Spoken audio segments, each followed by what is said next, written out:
December 24th, 1944.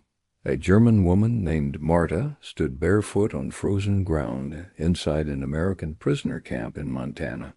She hadn't eaten a real meal in 6 months. Her husband was dead, her city bombed to ash.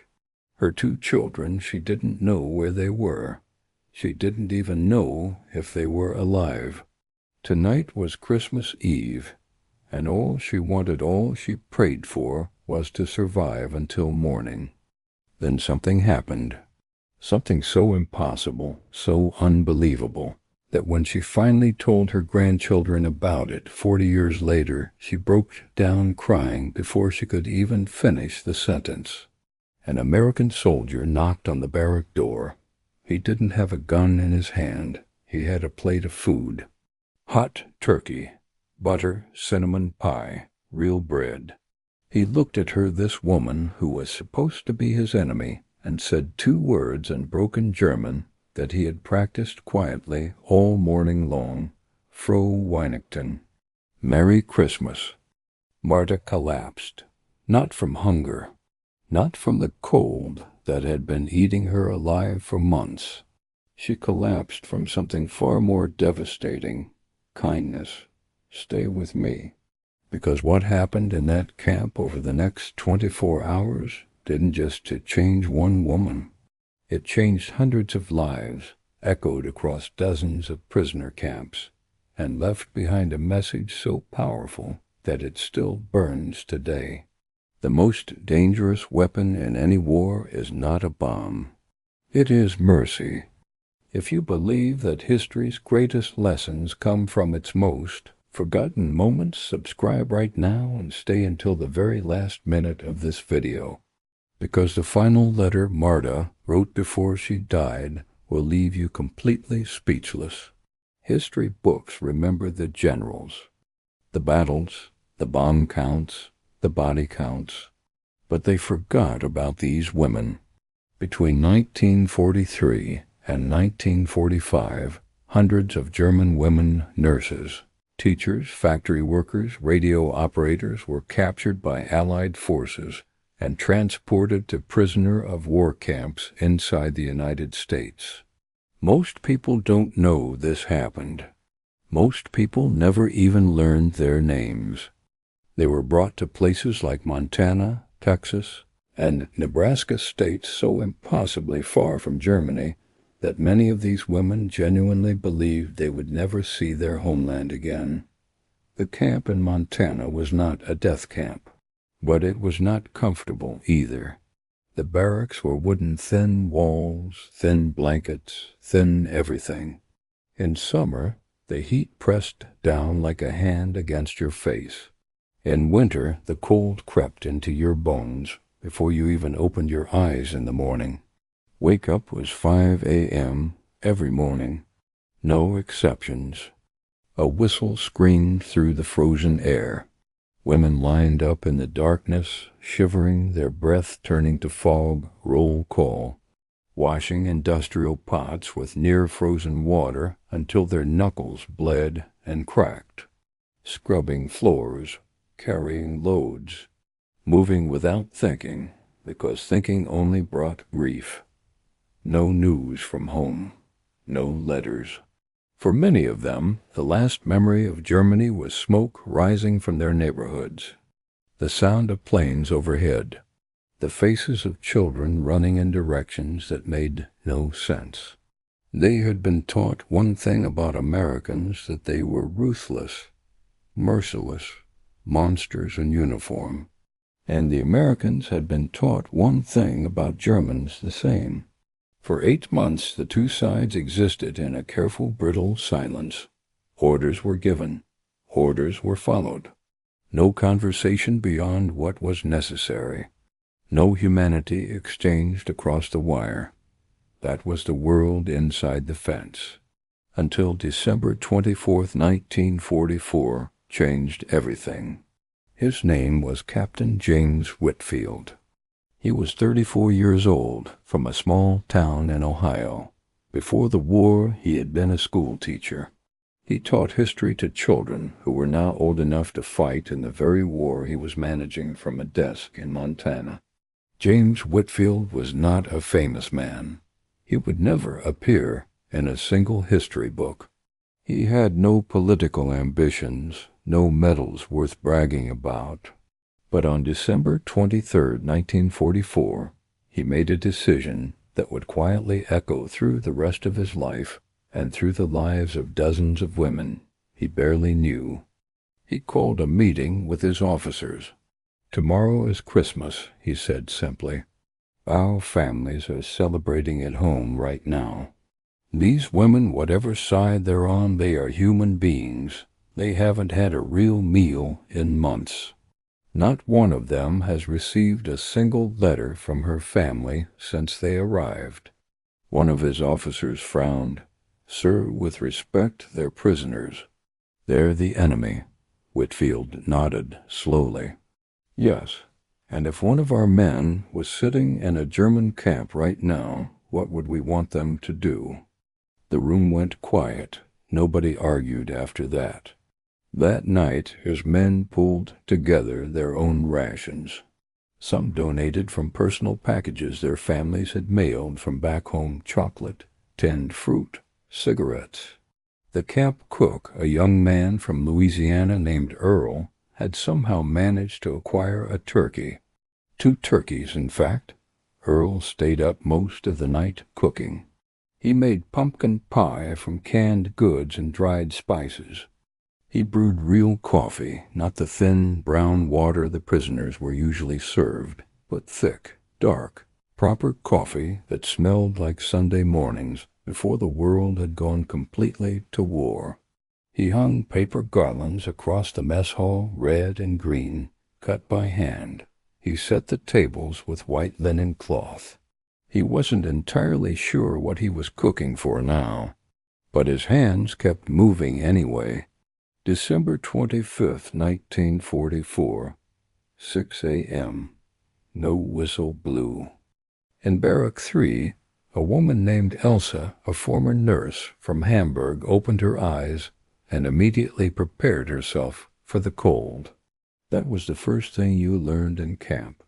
Don't lie there hoping. Get up before the whistle. Get up before the cold defeats you.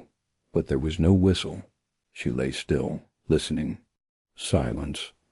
Just the wind against the tin roof and the sound of her own heartbeat.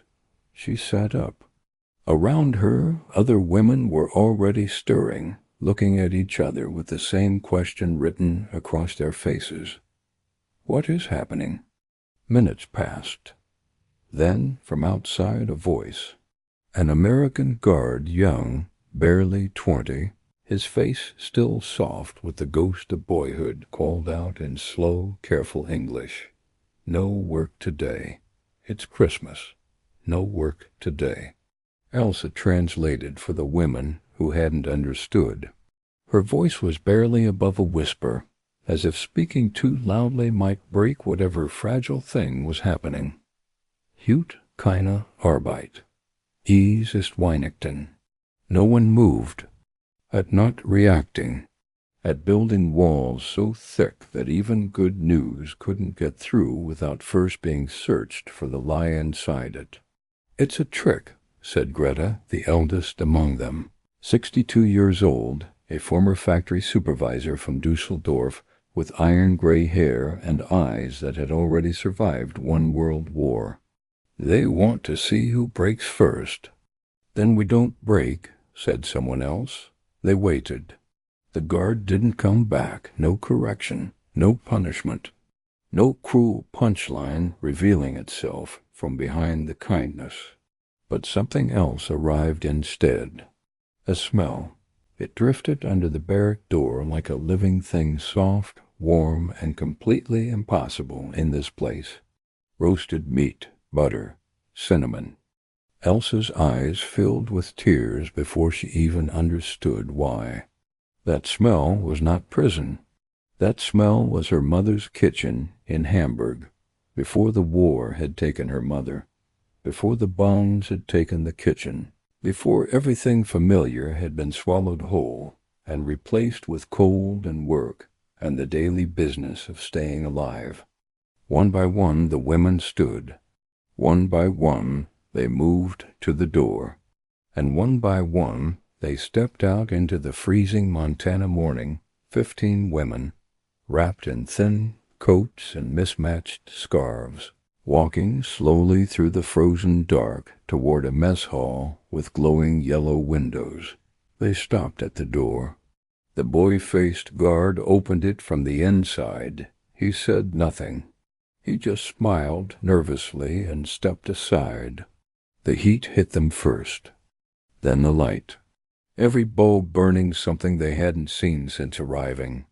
White linen tablecloths, paper garlands in red and green, plates, real plates, with forks and neatly folded napkins placed beside each one, and the food, turkey on wide trays, roasted potatoes, buttered bread, 3 kinds of pie, coffee steaming in large pots. The women stood in the doorway and could not move. One of them, a young woman of 24 named Lot, who had been a primary school teacher before the war, took her classroom, began to shake. Not from cold, from the simple, shattering, completely overwhelming act of being treated like a human being again. The Americans served them, not set the trays out and walked away, served them, carried plates to the tables, poured coffee into cups, sighed "Merry Christmas" with shy, slightly embarrassed smiles. The way people smile when they're doing something they desperately hope is right but can't be entirely sure.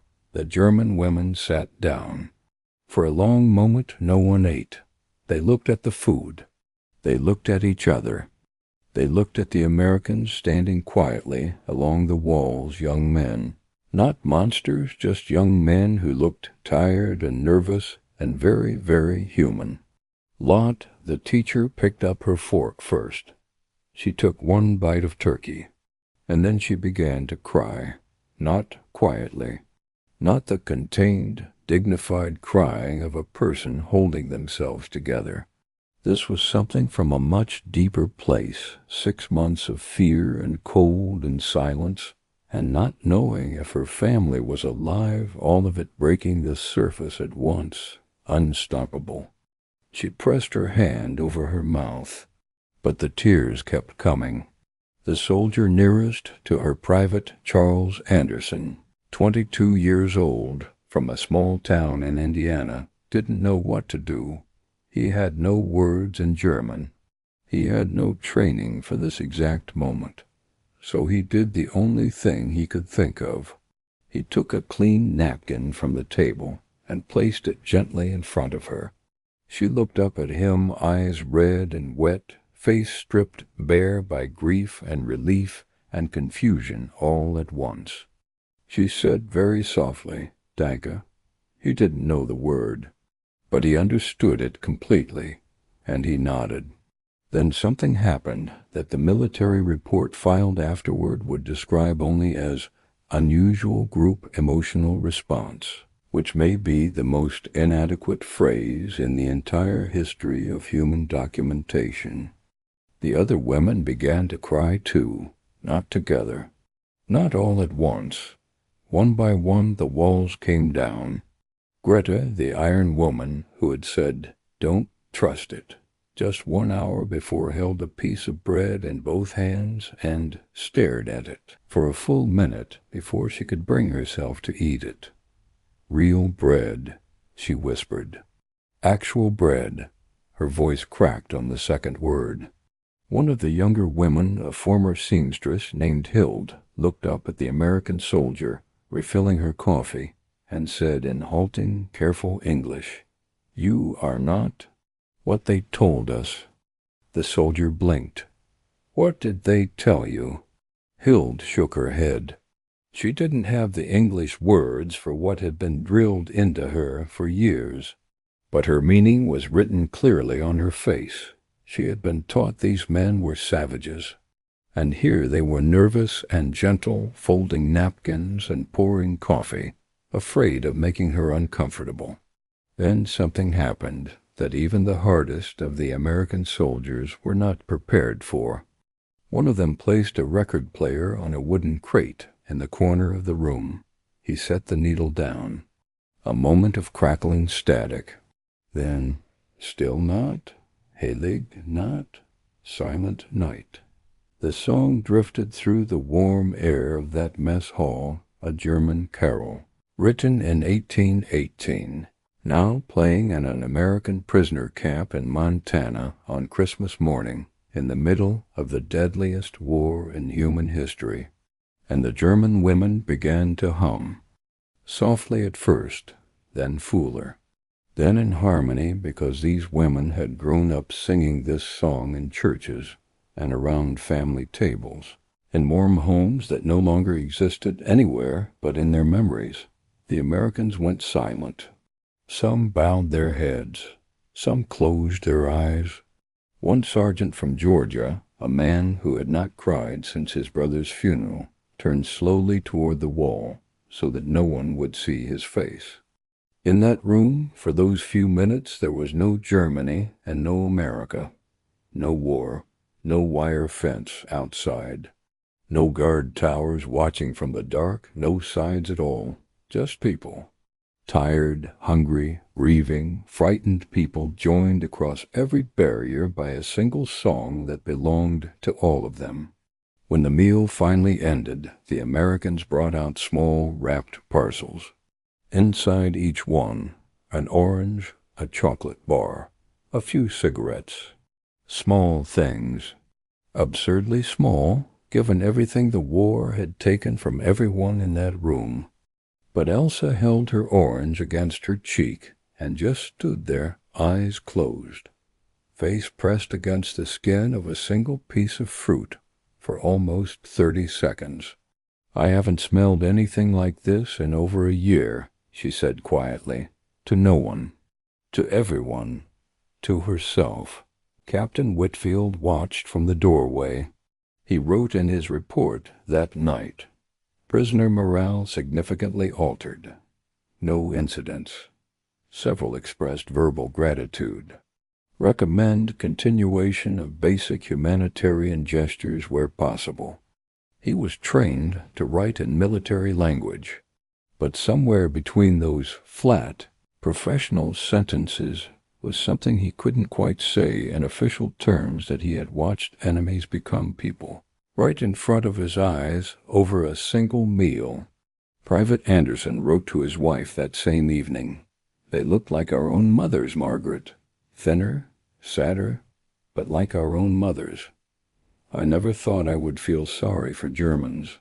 But today I did. And I don't think I'll see any people at all quite the same way again." That night in Barrack 3, the women couldn't sleep. They lay in their bunks, the faint smell of cinnamon and coffee still on their clothes. Was it real? Someone whispered in the dark, a long silence. Then Greta's voice, the woman who had told them not to trust it. "Yes," she said simply. A pause. "That's what makes it so hard." Word spread. The way things always spread inside prisoner camps, through whispers, through guards who talked to drivers, through translators who carried stories between places like contraband, tucked inside their coats. American soldiers had cooked Christmas dinner for German women prisoners. They had played Silent Night. They had given them oranges and chocolate. They had stood nervously by the walls and hoped it would be accepted. At first, no one believed it. But the story was true, and it was contagious.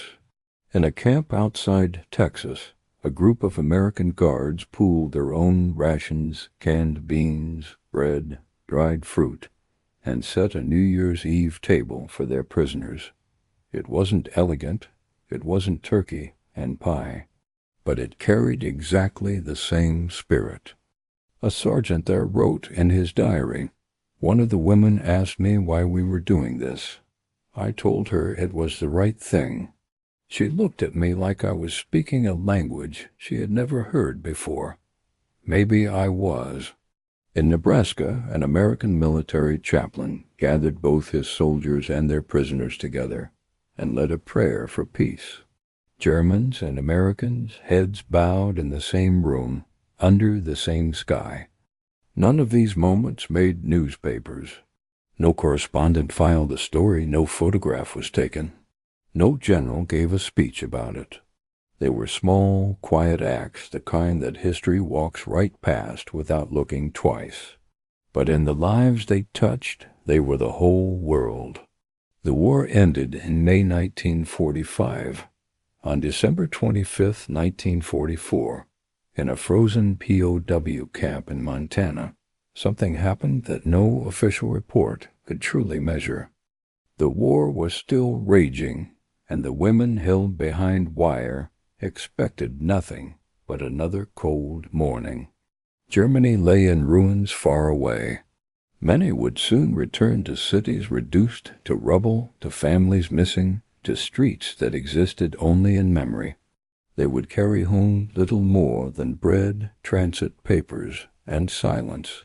Instead, they were given a Christmas meal. Elsa would later return to Hamburg and work again as a nurse, treating Germans and Allied soldiers side by side.